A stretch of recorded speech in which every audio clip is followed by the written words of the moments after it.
আর ভুল কখনো হবে না। একসময় পকেট পরোটা বিক্রি করেই সামাজিক যোগাযোগ মাধ্যমে ভাইরাল হয়েছিলেন রাজু।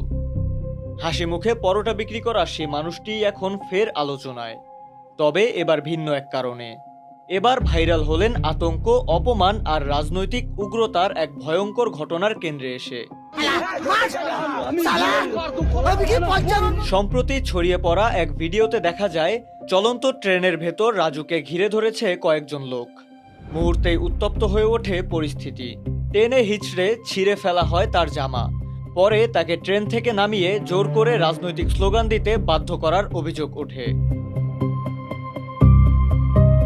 কিন্তু কেন এই হামলা? অভিযোগ, মন্দিরের পাশে বসে মাংস খেয়েছিলেন রাজু। যদিও রাজুর দাবি ভিন্ন।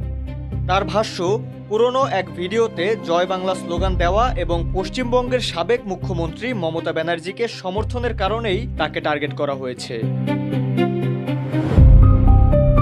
ভিডিওতে দেখা যায় তাকে জয় শ্রীরাম বলার জন্য চাপ দেওয়া হচ্ছে। রাজু প্রথমে রাজনৈতিক স্লোগান দিতে অস্বীকৃতি জানালেও পাশে থাকা আরেকজন জয় বাংলা বললে তিনিও তা উচ্চারণ করেন। এরপর প্রকাশ্যে আসে আরও দুটি ভিডিও। সেখানে রাজুকে দেখা যায় ক্ষমা চাইতে। একজন সাধারণ পরোটা বিক্রেতার চোখে জমে থাকা সেই ভয় যেন এখন বড় এক প্রশ্ন ছুড়ে দিচ্ছে। তবে কি ভোট শেষ হলেও রাজনৈতিক বিভাজনের এই উত্তাপ চলবে সামনের দিনগুলোতেও?